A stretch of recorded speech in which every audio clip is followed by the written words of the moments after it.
Entonces, la pregunta para Íñigo Errejón y para Juan Carlos Monedero es, ¿podemos? Podemos, sí se puede. El pequeño terremoto que ha venido agitando la sociedad española ha sido un terremoto de gente común haciendo cosas extraordinarias, diciendo que sí se pueden derrotar los desahucios cuando las familias se echan de sus casas, que sí se pueden frenar las privatizaciones, que sí se puede defender el empleo. Eso, que se estaba moviendo en diferentes movilizaciones sociales, hoy ha llegado también al sistema político. Ese grito de que sí se puede, que ha quebrado el monopolio de la política por parte de unas élites que nos estaban llevando al desastre y además ha abierto la posibilidad de la democracia. Es el retorno de la democracia, que es siempre ese momento impugnatorio en el que se dice lo que hay no tiene por qué estar siempre. Hay otras posibilidades, se puede discutir, las posiciones podrían ser otras, la organización de la sociedad podría ser otra. En ese retorno de la democracia y retorno de la pasión política para mucha gente es en el que se mueven las posibilidades de cambio para nuestro país que estaban cerradas desde hace mucho tiempo, ¿no? Claro, fíjate, solamente la pregunta ya es subversiva, ¿no? Porque el éxito del modelo neoliberal era habernos convencido de que no existía alternativa, de que no se podía y que por tanto había que resignadamente aceptar lo que te dijeran, ¿no? En ese sentido, cuando la crisis empezó a generar cierto malestar en la ciudadanía, que obedecía porque había reparto de la riqueza social, porque había ascenso social.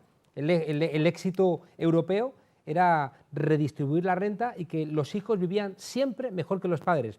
Cuando eso se rompe, los hijos dicen, oye, pero ¿por qué a mí ahora ya no me toca? Y entonces viene el poder y te dice, no, a ti no te toca porque habéis vivido por encima de vuestras posibilidades, a ti no te toca porque no hay alternativa, a ti no te toca porque ahora las cosas van a ser de otra manera y por tanto ni se te ocurra pensarlas de manera diferente. Pero resulta que con cierta antelación América Latina había dicho que no asumía esa resignación y empezó a decir, pues va a ser que sí podemos, y empezó a cambiar, y nosotros desde Europa, por vez primera, empezamos a mirar al sur. Entonces, ¿hubo una ayuda de América Latina en nuestros padecimientos y en esa forma de levantarse de América Latina para España? Una ayuda intelectual, hay una geopolítica del conocimiento que ha cambiado y es que quienes están buscando la posibilidad de recuperación de la democracia en Europa, digo recuperación porque está secuestrada por poderes que no se presentan a las elecciones y que deciden los destinos de millones de personas y por eso pueden decretar el sufrimiento para millones de personas, porque no tienen por qué ganar elecciones, en nuestro caso el Fondo Monetario Internacional, el Banco Mundial, la Troika. Que se presenten a las elecciones, que tienen coraje. Que se presenten con ese programa, ¿verdad? Entonces, te decía de ese cambio en la geopolítica del conocimiento que hace que al sur ya no se venga a dar lecciones, sino que se venga a aprender.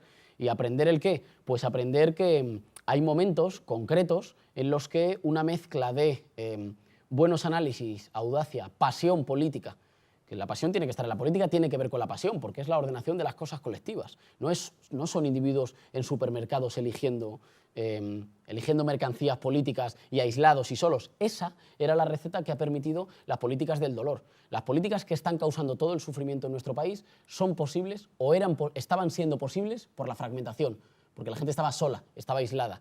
Por eso, más allá de los resultados electorales, lo importante es el momento de constitución popular que hay en España.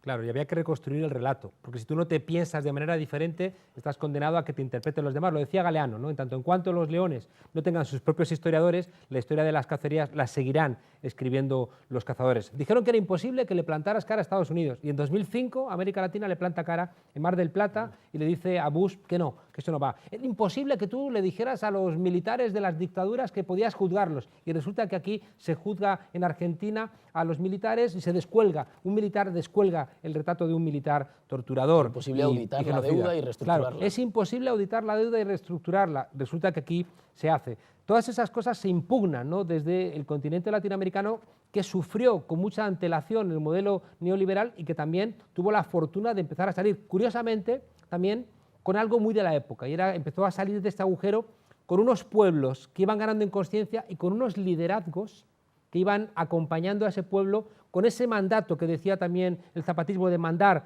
obedeciendo. Eran unos liderazgos nuevos que conducían a su pueblo y a su vez eran conducidos con su pueblo. Y eso es una cosa que está pendiente en Europa. Qué curioso que en los sitios donde surgen nuevos liderazgos es también donde se está rearmando la posibilidad de la alternativa, Grecia o España. Qué curioso también que esa América Latina tuvo que levantarse de alguna forma contra España, porque era España la que había asumido un control económico muy fuerte, lo tiene todavía en muchos aspectos en América Latina, es decir, ya no solamente es contra el viejo poder de los Estados Unidos siempre mencionado, sino también contra el poder económico de España. Y en ese sentido, ¿ustedes cómo se las arreglan para tener una visión de tanta admiración evidente por América Latina en esa confrontación que tiene que ver con España? Porque no era España, porque eran multinacionales de bandera española que no son España, que no son los españoles. Digo, Repsol es española, que no paga impuestos en España, que la mitad de sus accionistas son de fuera, que no se debe al bienestar de los españoles.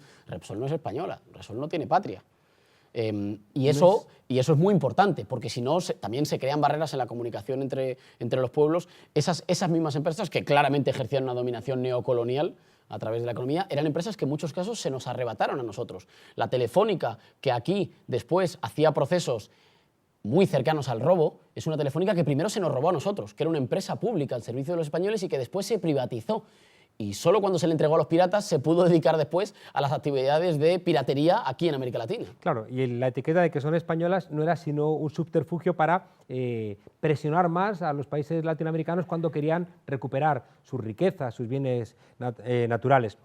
Hay una cosa que igual a los espectadores latinoamericanos les suena raro. Por eso algunos pensamos que es que ni siquiera el rey de España es España, ¿no? Por mucho que lo planteen las constituciones, ¿no? No porque sean unos Borbones, ¿no?, que vienen de una tradición ajena a España, aunque lleven unos cuantos siglos, sino porque su comportamiento es ajeno a la realidad de nuestro país. Es decir, que ¿qué hace? Que resulta que el rey de España era un gran lobista que ayudaba a que las empresas estas de capital internacional hicieran negocios aquí, ¿no? Si esas empresas luego no pagan impuestos en España, si no generan empleo en España, si no nos ayudan a los españoles, y encima tenemos que aguantar toda esa parafernalia, todo ese oropel monárquico para que no entendamos muy bien qué ocurre y tengamos que asumir que todo lo que hace ese señor es real porque regia es su mano. Por lo tanto, ¿qué se llevan ustedes cuando la palabra buitres rebota en España, en esta andanza por América Latina, particularmente por la Argentina? Hay una pelea central en torno a eso, que es una pelea de la que nosotros estamos, una disputa de la que nosotros estamos muy atentos.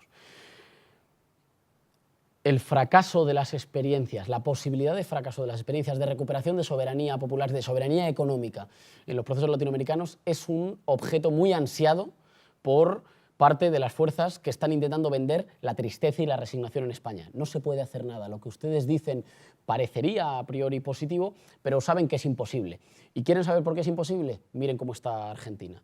La posibilidad de plantarse y de decir frente a gobiernos soberanos, hay que construir poder de gobiernos soberanos y con la integración regional frente a los grandes especuladores, es una posibilidad que para nosotros es fundamental, porque es la posibilidad de la democracia misma, de que lo que los ciudadanos siguen eligiendo, siguen votando, tenga algún valor frente a lo que hacen algunos que juegan al casino y bueno, compran, desestabilizan países, tumban gobiernos. Hoy leía que se han filtrado unos correos del Banco Santander en Brasil, alertando a algunos de sus accionistas diciendo que es mejor no votar por Dilma porque pueden peligrar sus... Bueno, el enojo que hay en Brasil con eso del propio Lula, ni te cuento, efectivamente. Es mayúsculo. Lo que está en juego ahí es la posibilidad de la democracia misma. Lo que nosotros hemos recorrido hoy en el programa con nuestros amigos de América Latina, particularmente a través de Telesur, tiene que ver con la idea de que quienes así actúan en el mundo económicamente, los buitres, por ejemplo, son además una forma de criminalidad que no hemos denunciado lo suficiente en ese sentido. Son gángsters, son piratas que están